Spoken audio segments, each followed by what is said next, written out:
I was an unctuous, repulsively good little boy. Robert Oppenheimer. In the first decade of the 20th century, science initiated a second American Revolution.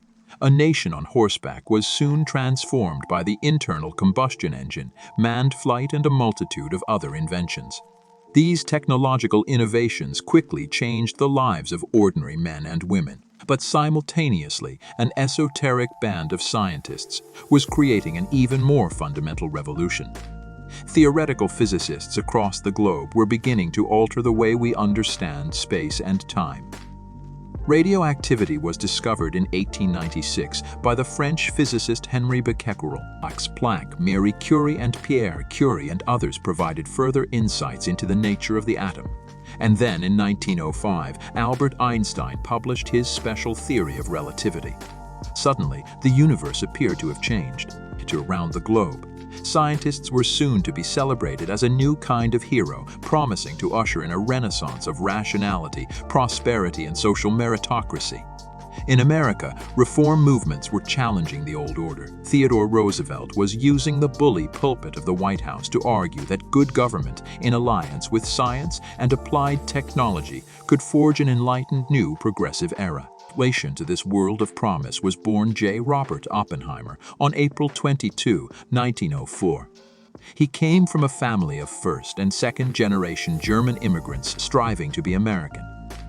Ethnically and culturally Jewish, the Oppenheimers of New York belonged to no synagogue. Without rejecting their Jewishness, they chose to shape their identity within a uniquely American offshoot of Judaism. The Ethical Culture Society, that celebrated rationalism and a progressive brand of secular humanism. This was at the same time an innovative approach to the quandaries any immigrant to America faced.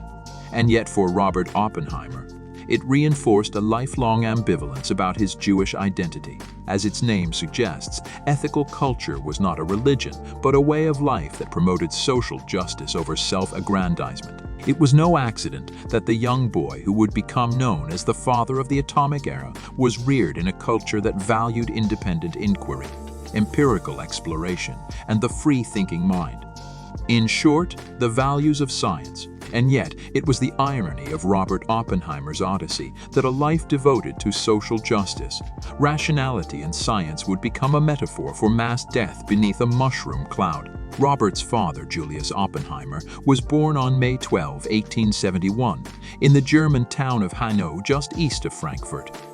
Julius's father, Benjamin Pinchas Oppenheimer, was an untutored peasant and grain trader who had been raised in a hovel in an almost medieval German village. Robert later reported, in 1870, two of Benjamin's cousins by marriage emigrated to New York. Within a few years, these two young men, named Sigmund and Solomon Rothfeld, joined another relative, J.H. Stern, to start a small company to import men's suit linings. The company did extremely well serving the city's flourishing new trade in ready-made clothing. In the late 1880s, the Rothfelds sent word to Benjamin Oppenheimer that there was room in the business for his sons. Julius arrived in New York in the spring of 1888, several years after his older brother Emile. A tall, thin-limbed, awkward young man, he was put to work in the company warehouse, sorting bolts of cloth. Although he brought no monetary assets to the firm and spoke not a word of English, he was determined to remake himself. He had an eye for color and in time acquired a reputation as one of the most knowledgeable fabrics men in the city. Emil and Julius rode out the recession of 1893, and by the turn of the century, Julius was a full partner in the firm of Rothfeld, Stern A Company. He dressed to fit the part, always adorned in a white high-collared shirt, a conservative tie, and a dark business suit. His manners were as immaculate as his dress. From all accounts, Julius was an extremely likable young man. "You have a way with you that just invites confidence to the highest degree," wrote his future wife in 1903, and for the best and finest reasons. By the time he turned 30, he spoke remarkably good English and NWW. Although completely self-taught, he had read widely in American and European history. A lover of art, he spent his free hours on weekends roaming New York's numerous art galleries. It may have been on one such occasion that he was introduced to a young painter, Ella Friedman, an exquisitely beautiful brunette with finely chiseled features, expressive gray-blue eyes and long black lashes, a slender figure, and a congenitally unformed right hand. To hide this deformity, Ella always wore long sleeves and a pair of chamois gloves. The glove covering her right hand contained a primitive prosthetic device with a spring attached to an artificial thumb. Julius fell in love with her. The Friedmans, of Bavarian Jewish extraction, had settled in Baltimore in the 1840s. Taking in near Forey was born in 1869.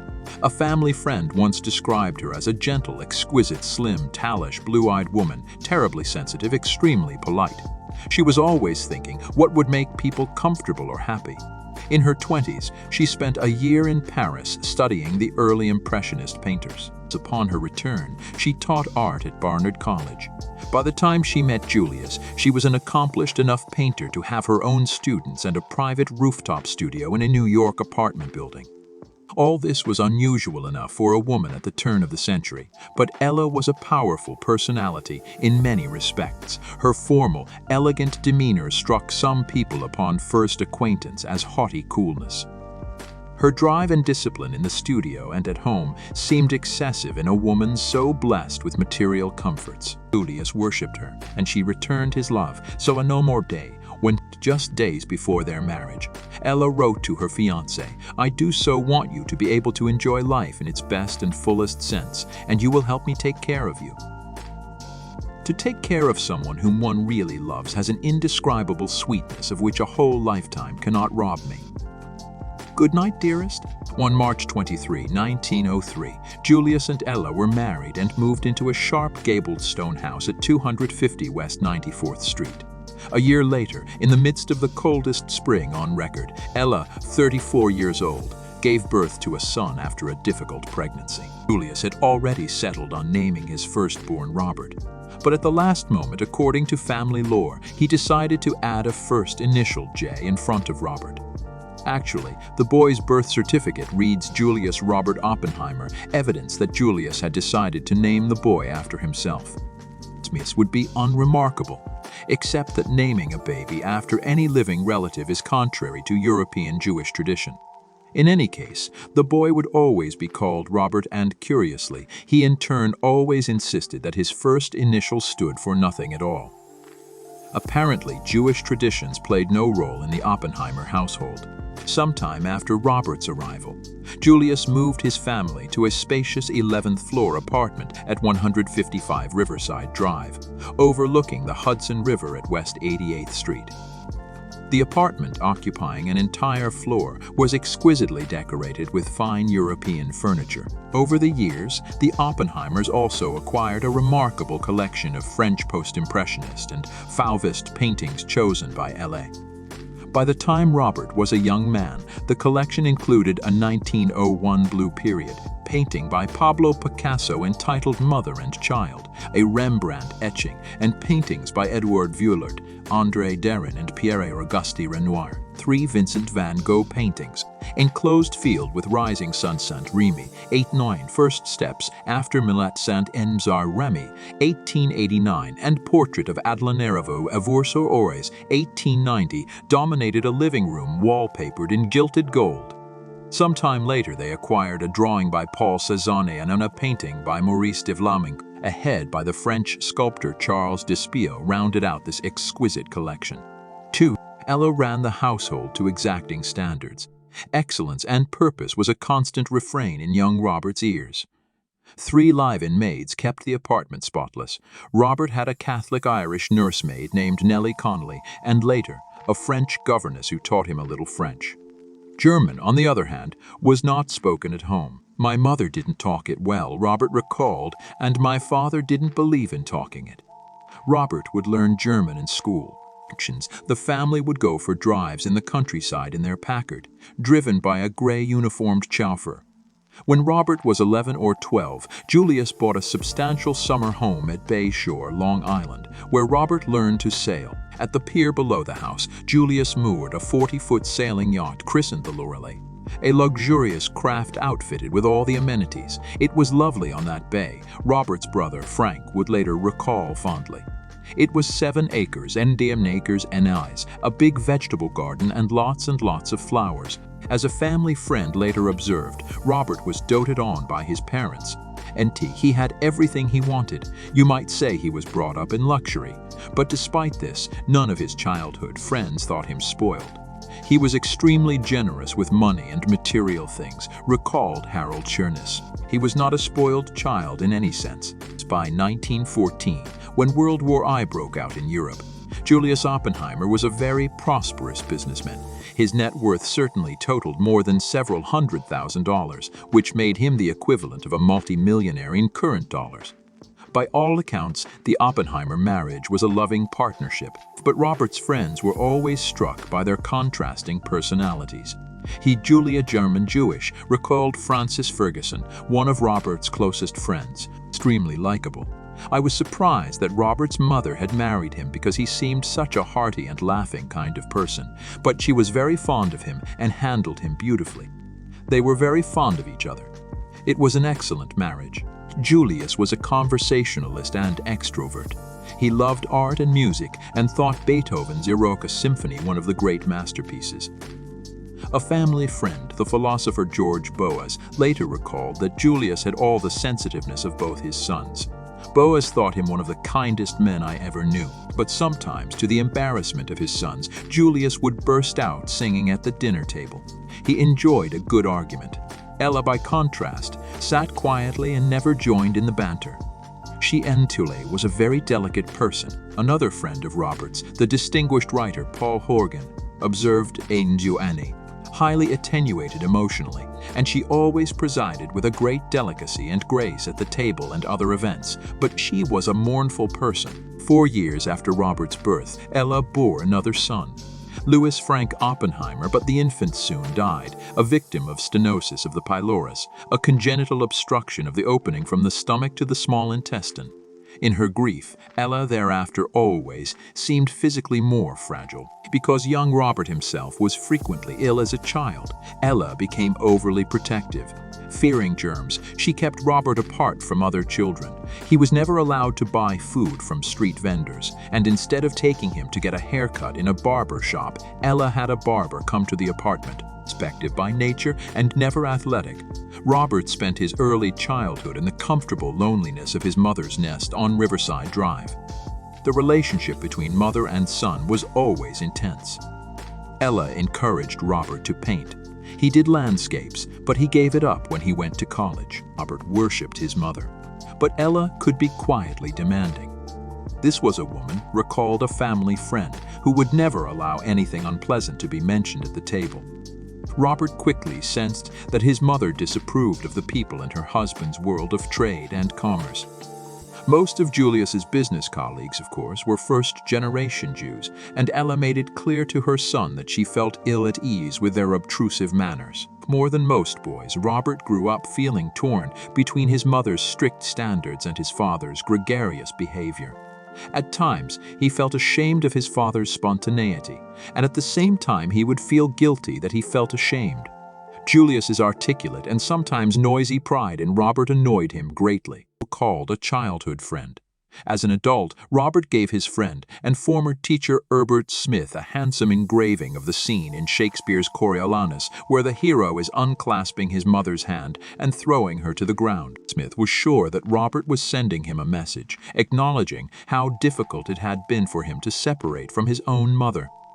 When he was only 5 or 6, Ella insisted that he take piano lessons. Robert dutifully practiced every day, hating it all the while. About a year later, he fell sick, and his mother characteristically suspected the worst, perhaps a case of infantile paralysis, nursing him back to health. She kept asking him how he felt until one day he looked up from his sick bed and grumbled, "Just as I do when I have to take piano lessons." Ella relented, and the lessons ended. In 1909, when Robert was only 5, Julius took him on the first of 4 transatlantic crossings to visit his grandfather Benjamin in Germany. They made the trip again 2 years later. By then, grandfather Benjamin was 75 years old, but he left an indelible impression on his grandson. It was clear, Robert recalled, that one of the great joys in life for him was reading, but he had probably hardly been to school. One day, while watching Robert play with some wooden blocks, Benjamin decided to give him an encyclopedia of architecture.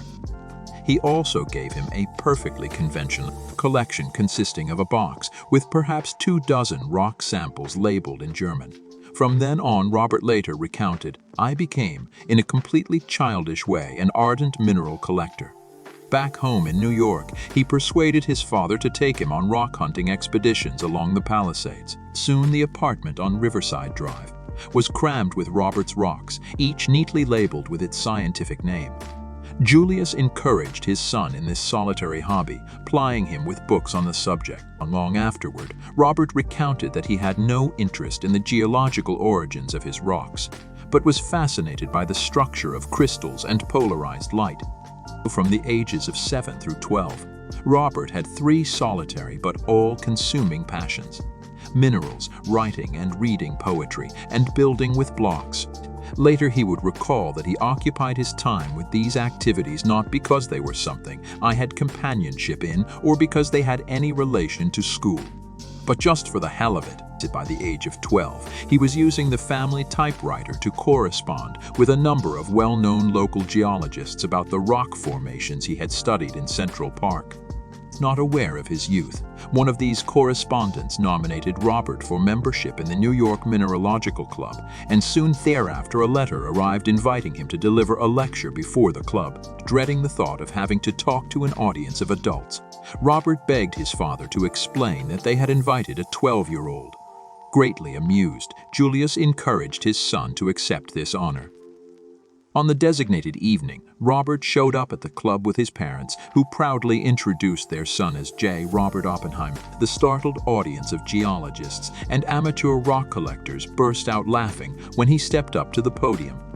A wooden box had to be found for him to stand on so that the audience could see more than the shock of his wiry black hair sticking up above the lectern.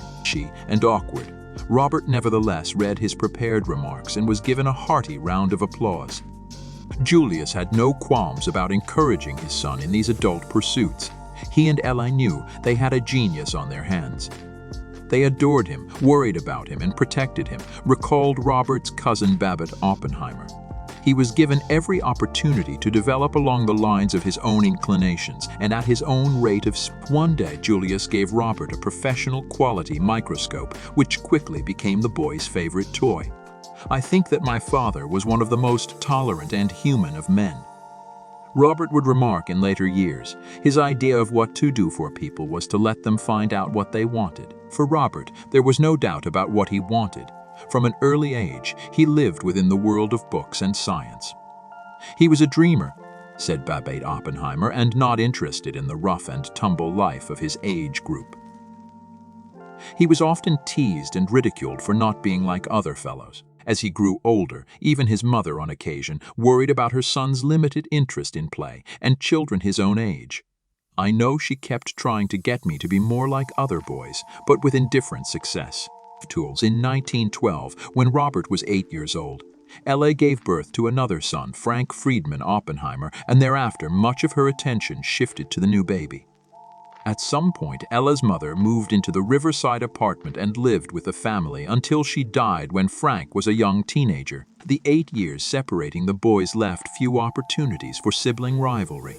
Robert later thought he had been not only an elder brother but also perhaps father to him because of that age difference. Frank's early childhood was as nurturing, if not more so, than Robert's. "If we had some enthusiasm," Frank recalled, "my parents would cater to it." In high school, when Frank showed an interest in reading Chaucer, Julius promptly went out and bought him a 1721 edition of the poet's works. When Frank expressed a desire to play the flute, his parents hired one of America's greatest flutists, George Barriere, to give him private lessons. Both boys were excessively pampered, but as the firstborn, only Robert acquired a certain conceit.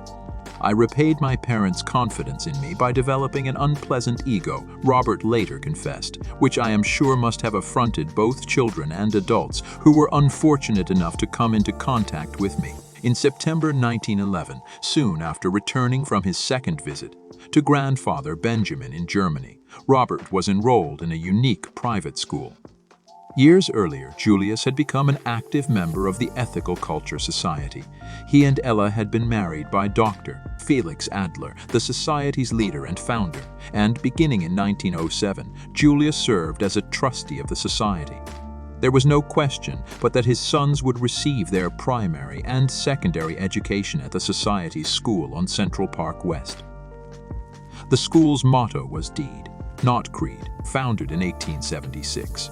The Ethical Culture Society inculcated in its members a commitment to social action and humanitarianism. Man must assume responsibility for the direction of his life and destiny. Although an outgrowth of American Reform Judaism, ethical culture was itself a non-religion, perfectly suited to upper-middle-class German Jews, most of whom, like the Oppenheimers, were intent on assimilating into American society.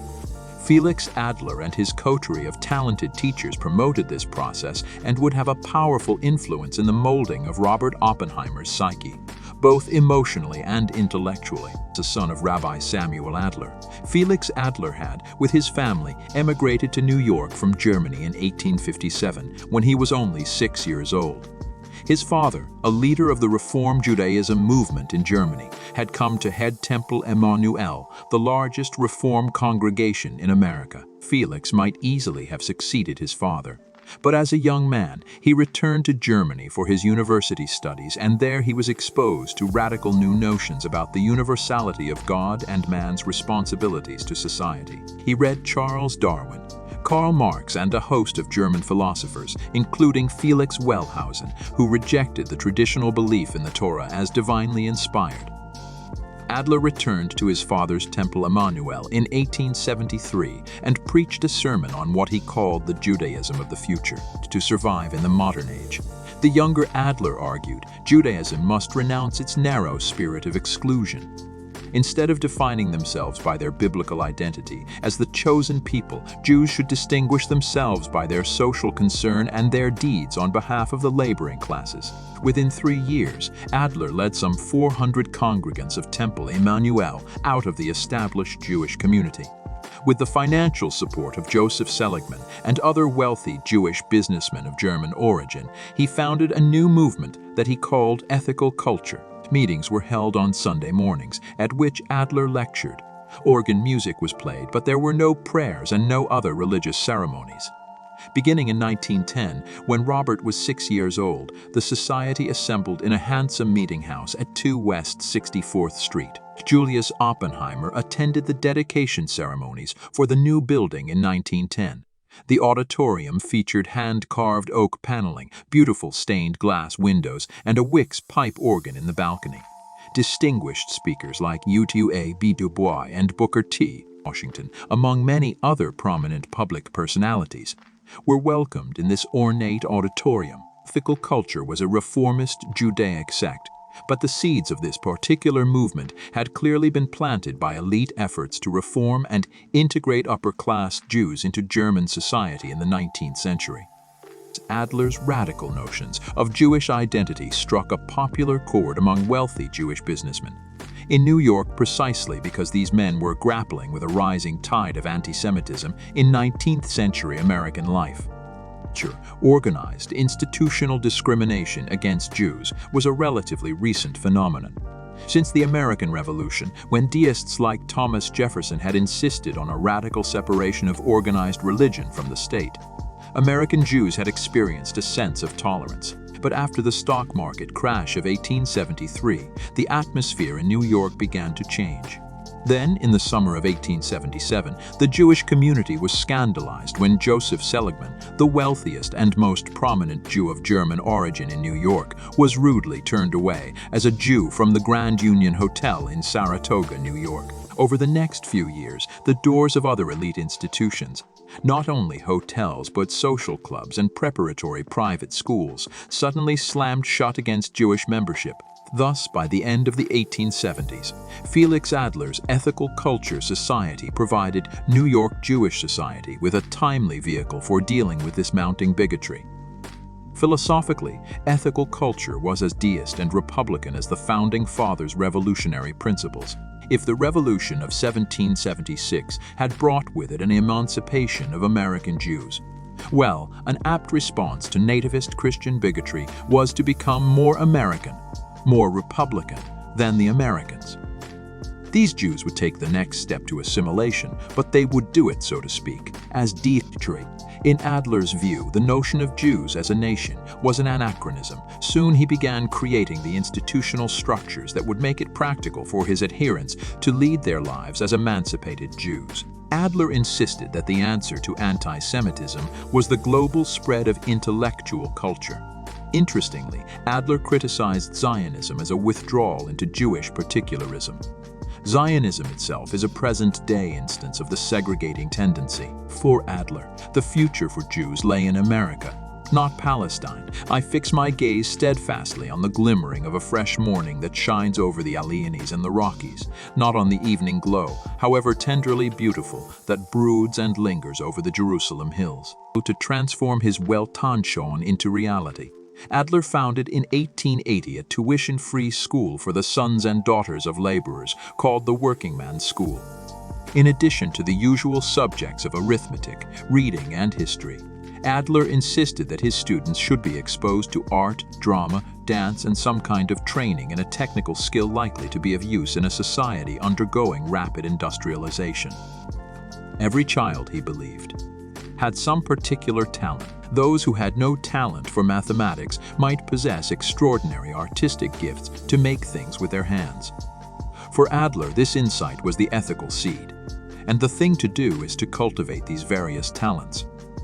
The goal was a better world, and thus the school's mission was to train reformers. As the school evolved, it became a showcase of the progressive educational reform movement, and Adler himself fell under the influence of the educator and philosopher John Dewey and his school of American pragmatists. While not a socialist, Adler was spiritually moved by Marx's description in Das Kapital of the plight of the industrial working class. I must square myself, he wrote, with the issues that socialism raises. The laboring classes, he came to believe, deserved just remuneration, constant employment, and social dignity. The labor movement, he later wrote, is an ethical movement, and I am with it heart and soul. Labor leaders reciprocated these sentiments. Samuel Gompers, head of the New American Federation of Labor, was a member of the New York Society for Ethical Culture. Ironically, by 1890 the school had so many students that Adler felt compelled to subsidize the Ethical Culture Society's budget by admitting some tuition-paying students. At a time when many elite private schools were closing their doors to Jews, scores of prosperous Jewish businessmen were clamoring to have their children admitted to the workingmen's school. By 1895, Adler had added a high school and renamed the school the Ethical Culture School. Decades later, it was renamed the Fieldston School.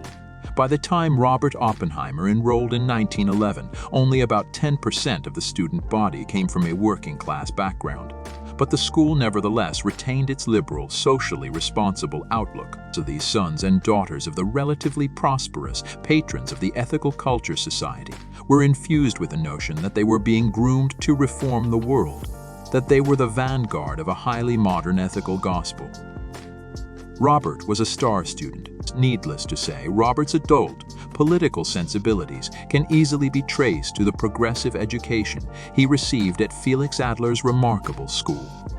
Throughout the formative years of his childhood and education, he was surrounded by men and women who thought of themselves as catalysts for a better world. In the years between the turn of the century and the end of World War I, ethical culture members served as agents of change on such politically charged issues as race relations, labor rights, civil liberties, and environmentalism. In 1909, for instance, such prominent ethical culture members as Dr. Henry Moskowitz, John Lovejoy Elliott, Anna Garland Spencer, and William Salter helped to found the National Association for the Advancement of Colored People, ENAI. Dr. Moskowitz similarly played an important role in the garment workers' strikes that occurred between 1910 and 1915. Other ethical culturists helped to found the National Civil Liberties Bureau, a forerunner of the American Civil Liberties Union. Though they shunned notions of class struggle, members of the society were pragmatic radicals committed to playing an active role in bringing about social change. They believed that a better world required hard work, persistence, and political organization. In 1921, the year Robert graduated from the Ethical Culture High School, Adler exhorted his students to develop their ethical imagination, to see things not as they are, but as they might be.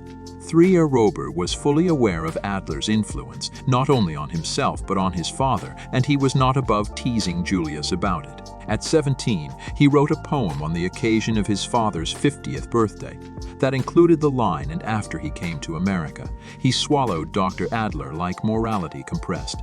Like many Americans of German background, Dr. Adler was deeply saddened and conflicted when America was drawn into World War I. Unlike another prominent member of the Ethical Culture Society, Oswald Garrison Villard, editor of The Nation magazine, Adler was not a pacifist. When a German submarine sank the British passenger ship Lusitania, he supported the arming of American merchant ships.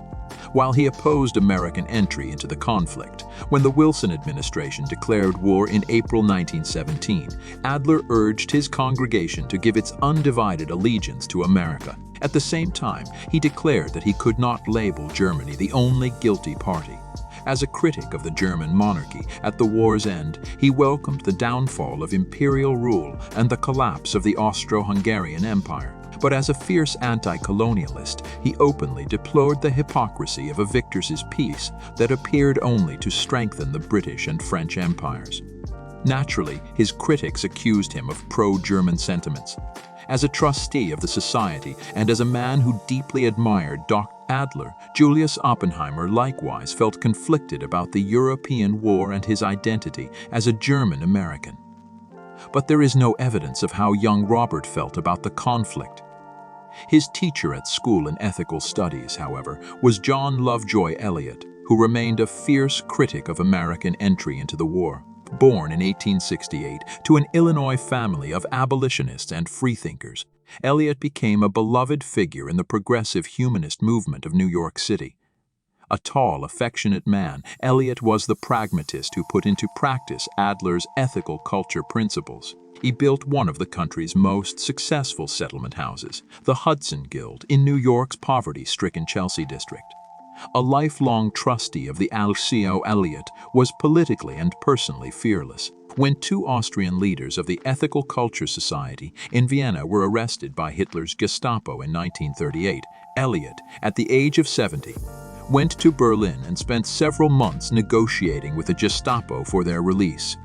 After paying a bribe, Eliot succeeded in spiriting the 2 men out of Nazi Germany. When he died in 1942, the Écluse's Roger Baldwin eulogized him as a witty saint, a man who so loved people that no task to aid them was too small. It was to this witty saint that the Oppenheimer brothers were exposed throughout the years of their weekly dialogues in ethics class.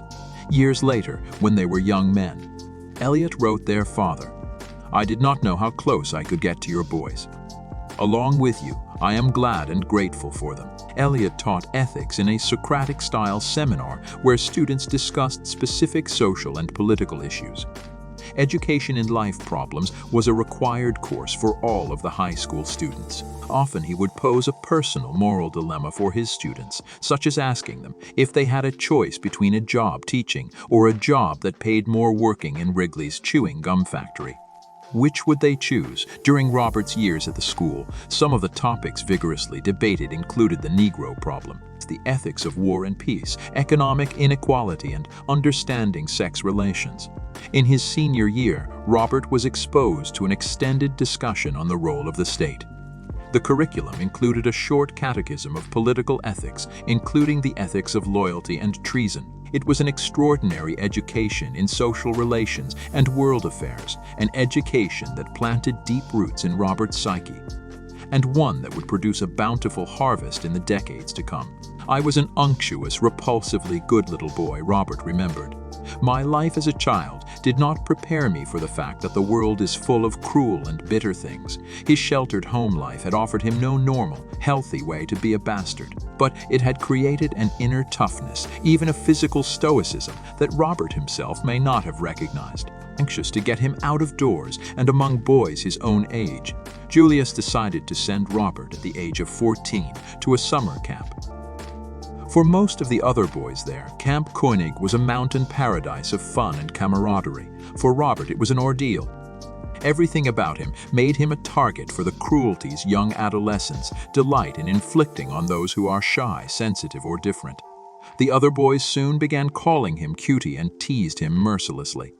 But Robert refused to fight back. Shunning athletics, he walked the trails, collecting rocks. He made one friend who recalled that Robert was obsessed that summer with the writings of George Eliot. The novelist's major work, Middlemarch, appealed to him greatly, perhaps because it explored so thoroughly a topic he found so mysterious. The life of the inner mind in relation to the making and breaking of human relationships. Then, however, Robert made the mistake of writing his parents that he was glad he had come to camp because the other boys were teaching him the facts of life.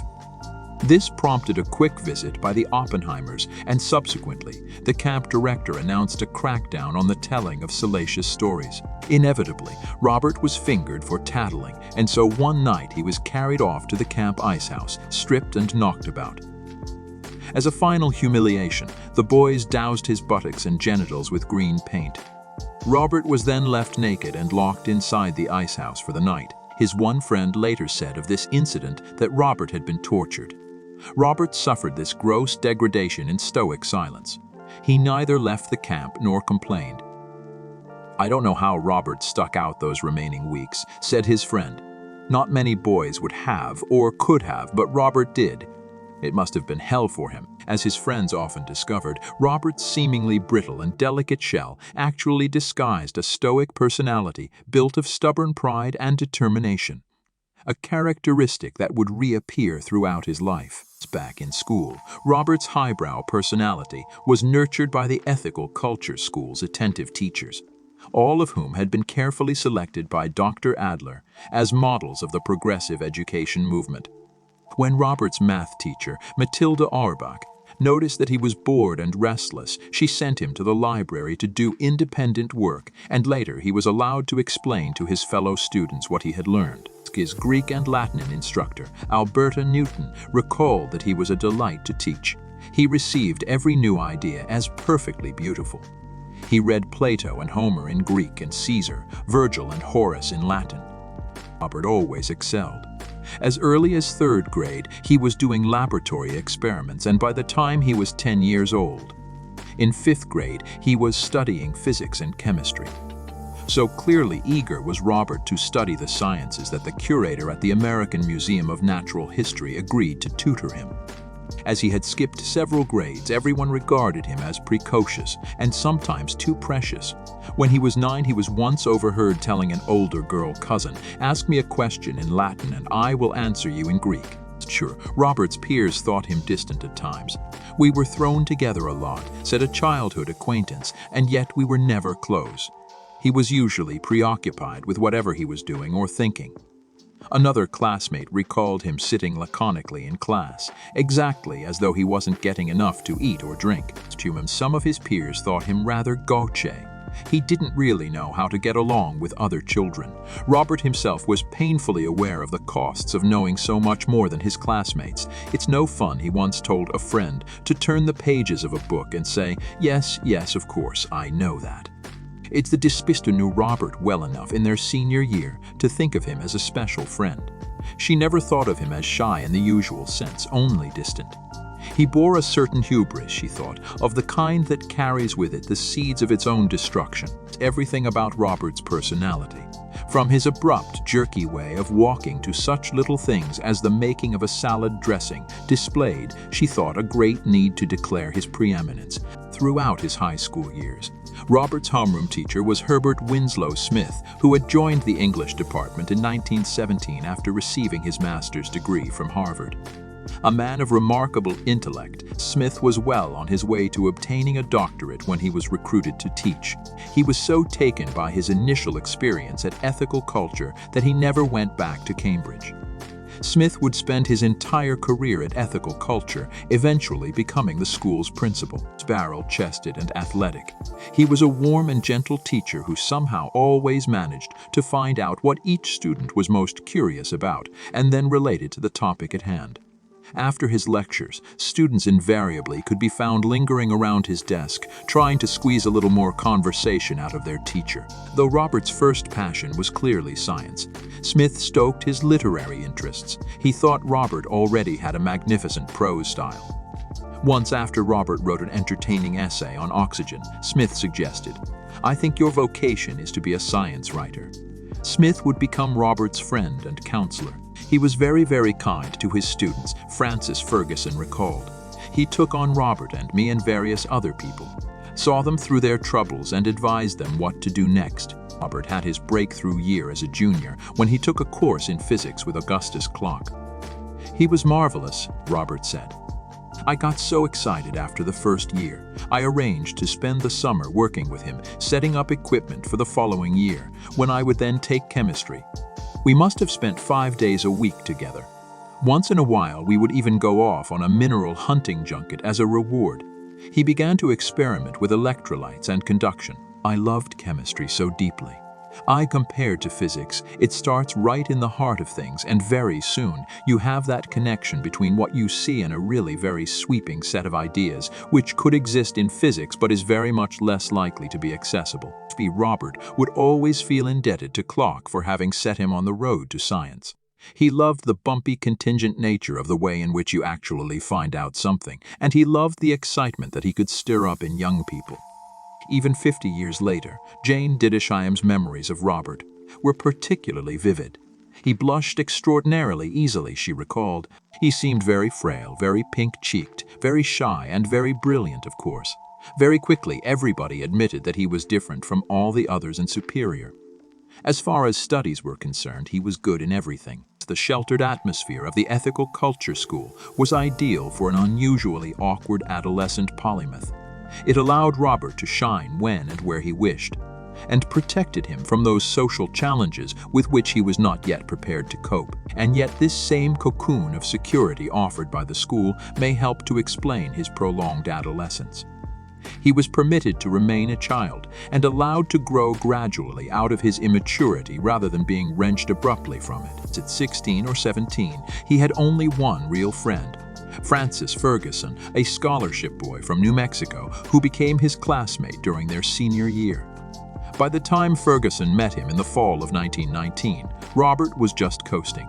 He was just sort of playing around and trying to find something to keep himself occupied, recalled Ferguson. In addition to courses in history, English, literature, math, and physics, Robert enrolled in Greek, Latin, French, and German. He still took straight A's. He would graduate as the valedictorian of his class. Besides hiking and rock collecting, Robert's chief physical activity was sailing. By all accounts, he was an audacious, expert sailor who pushed his boat to the edge. As a young boy, he had honed his skills on several smaller boats, but when he turned 16, Julius bought him a 28-foot sloop. He christened it the Trimethy, a name derived from the chemical compound trimethylene dioxide. He loved sailing in summer storms, racing the boat against the tides through the inlet at Fire Island and straight out into the Atlantic. So with his younger brother, Frank, hunkered down in the cockpit, Robert would stand with the tiller between his legs, screaming gleefully into the wind as he tacked the boat back into Long Island's Great South Bay. His parents could not reconcile such impetuous behavior with the Robert they knew as a shy introvert. Invariably, Ella found herself standing at the window of their Bayshore home, searching for a trace of the Trimethy on the skyline. More than once, Julius felt compelled to chase the Trimethy back to port in a motor launch, reprimanding Robert for the risks he was taking with his own and others' lives. Roberty, or NC, he would say, shaking his head. Ferguson would never forget the first time he sailed with Robert. The two friends had both just turned 17. It was a blowy day in spring, very chilly, and the wind made little waves all over the bay, Ferguson said, and there was rain in the air. It was a little bit scary to me because I didn't know whether he could do it or not. But he did. He was already a pretty skilled sailor. His mother was watching from the upstairs window and probably having palpitations of all kinds, but he had induced her to let him go. She worried with it. We got thoroughly soaked, of course, with the wind and the waves. But I was very impressed. Robert graduated from the Ethical Culture School in the spring of 1921. And that summer, Julius and Ella took their sons for the summer to Germany. Robert struck out on his own for a few weeks on a prospecting field trip among some of the old mines near Joachimsthal, northeast of Berlin. It dorsally, ironically, just 2 decades later, the Germans would be mining uranium from this site for their atomic bomb project. After camping out in rugged conditions, he returned with a suitcase full of rock specimens and what turned out to be a near-fatal case of trench dysentery. Shipped home on a stretcher, he was ill and bedridden long enough to force the postponement of his enrollment at Harvard that autumn. Instead, his parents compelled him to remain at home, recuperating from the dysentery and a subsequent case of colitis. The latter would plague him for the rest of his days, aggravated by a stubborn appetite for spicy foods. He was not a good patient. It was a long winter, cooped up in the New York apartment, and at times he acted boorishly, locking himself in his room and brushing aside his mother's ministrations. Of 1922, Julius thought the boy well enough to get him out of the house. To this end, he urged Herbert Smith to take Robert with him that summer on a trip to the Southwest. The ethical culture school teacher had made a similar trip with another student the previous summer, and Julius thought a Western adventure would help to harden his son. Smith agreed. He was taken aback, however, when Robert approached him in private shortly before their departure with a strange proposition. Would Smith agree to let him travel under the name Smith as his younger brother? Smith rejected the suggestion out of hand and couldn't help but think that some part of Robert was uncomfortable with being identifiably Jewish. Robert's classmate Francis Ferguson later speculated similarly that his friend may have felt self-conscious about his Jewishness and his wealth and his Eastern connections, and his going to New Mexico was partly to escape from that. Another classmate, Jeanette Mirsky, also thought Robert felt some unease about his Jewishness. "We all did," said Mirsky. Yet just a few years later at Harvard, Robert seemed much more relaxed about his Jewish heritage, telling a friend of Scotch-Irish ancestry, "Well, neither one of us came over on the Mayflower." Starting out in the South, Robert and Smith gradually made their way across to the mazes of New Mexico. In Albuquerque, they stayed with Ferguson and his family. Robert enjoyed their company, and the visit cemented a lifelong friendship. Ferguson introduced Robert to another Albuquerque boy their age, Paul Horgan, an equally precocious boy who later had a successful career as a writer. Horgan happened also to be bound for Harvard, as was Ferguson. Robert liked Horgan and found himself mesmerized by the dark-haired, blue-eyed beauty of Horgan's sister Rosemary. Frank Oppenheimer said that his brother later confided in him that he had been strongly attracted to Rosemary. And then they got to Cambridge and continued to hang out together. Horgan quipped that they were this great troika of polymaths. But New Mexico had brought out new attitudes and interests in Robert. In Albuquerque, Horgan's first impressions of Robert were particularly vivid. Olgany combined incredibly good wit and gaiety and high spirits. He had this lovely social quality that permitted him to enter into the moment very strongly, wherever it was and whenever it was. From Albuquerque, Smith took Robert and his 2 friends, Paul and Francis, 25 miles northeast of Santa Fe to a dude ranch called Los Pinos, run by a 28-year-old Catherine Chavez. Paige, this charming and yet imperious young woman, would become a lifelong friend. But first, there was an infatuation. Robert was intensely attracted to Catherine, who was then newly married. The previous year, she had been desperately ill and, seemingly on her deathbed, she had married an Anglo, Winthrop Page, a man her father's age. And then she hadn't died. Page, a businessman in Chicago, rarely spent any time in the Picos. The Chaveses were an aristocratic Hidalgo family with deep roots in the Spanish Southwest. Catherine's father, Don Amado Chaves, had built the handsome ranch house near the village of Cowles with a majestic view of the Pecos River looking north to the snow-capped Sangre de Cristo mountain range. Catherine was the reigning princess of this realm, and to his delight, Robert found himself to be her favorite courtier. She became, according to Ferguson, his very good friend. He would bring her flowers all the time, and he would flatter her to death whenever he saw her. That summer, Catherine taught Robert horseback riding, and soon had him exploring the surrounding pristine wilderness on rides that sometimes lasted 5 or 6 days. Smith was astonished by the boy's stamina and gritty resilience on horseback. Despite his lingering ill health and fragile appearance, Robert clearly relished the physical challenges of horseback riding as much as he had enjoyed skirting the edge of danger in his sailboat. One day they were riding back from Colorado and Robert insisted he wanted to take a snow-laden trail over the highest pass in the mountains. Smith was certain that trail could easily expose them to death by freezing, but Robert was dead set on going anyway. Smith proposed they toss a coin to decide the issue. "Thank God I won," Smith recalled. "I don't know how I'd have got out of it if I hadn't." He thought such foolhardiness on Robert's part bordered on the suicidal. In all his dealings with Robert, Smith sensed that this was a boy who wouldn't allow the prospect of death to keep him from doing something he much wanted to do. Smith had known Robert since he was 14, and the boy had always been physically delicate and somehow emotionally vulnerable. But now, seeing him in the rugged mountains, camping out in Spartan conditions, Smith began to wonder whether Robert's persistent colitis might be psychosomatic. It occurred to him that these episodes invariably came on when Robert heard someone making disparaging remarks about Jews. Smith thought he had developed the habit of kicking an intolerable fact under the rug. It was a psychological mechanism, Smith thought, that when it was carried to its most dangerous, got him into trouble. Smith was also well caught up on the latest Freudian theories of child development, and he concluded from Robert's relaxed campfire conversations that the boy had pronounced Oedipal issues.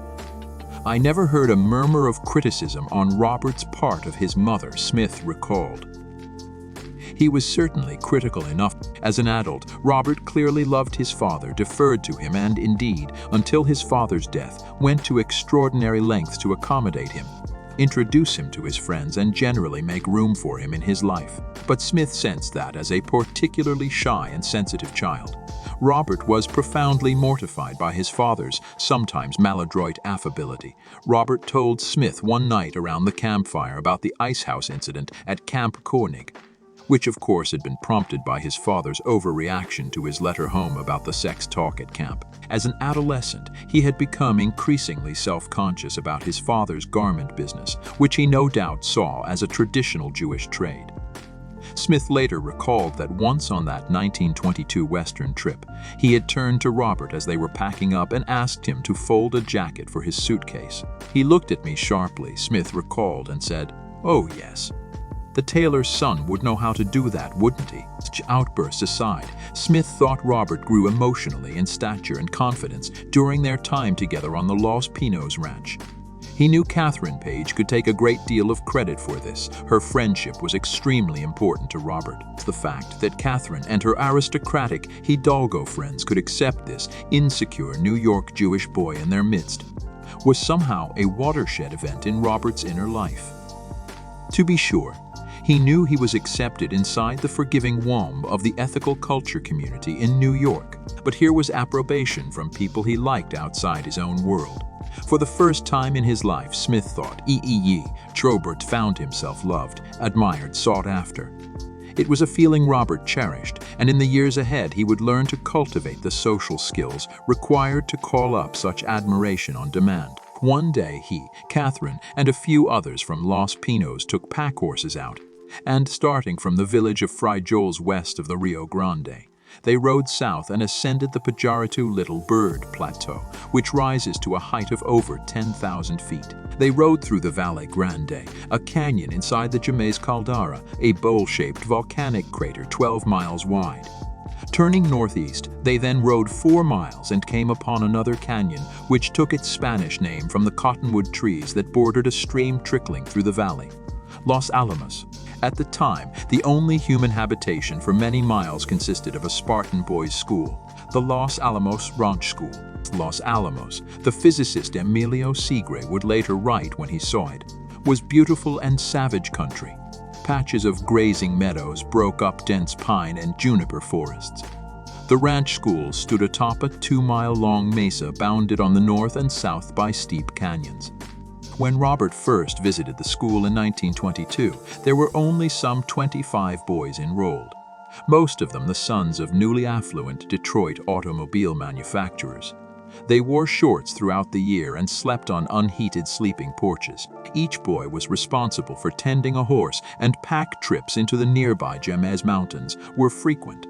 Robert admired the setting, so obviously a contrast to his ethical culture environment, and in years to come would repeatedly find his way back to this desolate mesa. Robert came away from that summer love-struck with the stark deserter mountain beauty of New Mexico. When, some months later, he heard that Smith was planning another trip to Hopi country, Robert wrote him, "Of course I am insanely jealous. I see you riding down from the mountains to the desert at that hour when thunderstorms and sunsets caparison the sky. I see you in the Pecos AN, spending the moonlight on Grass Mountain."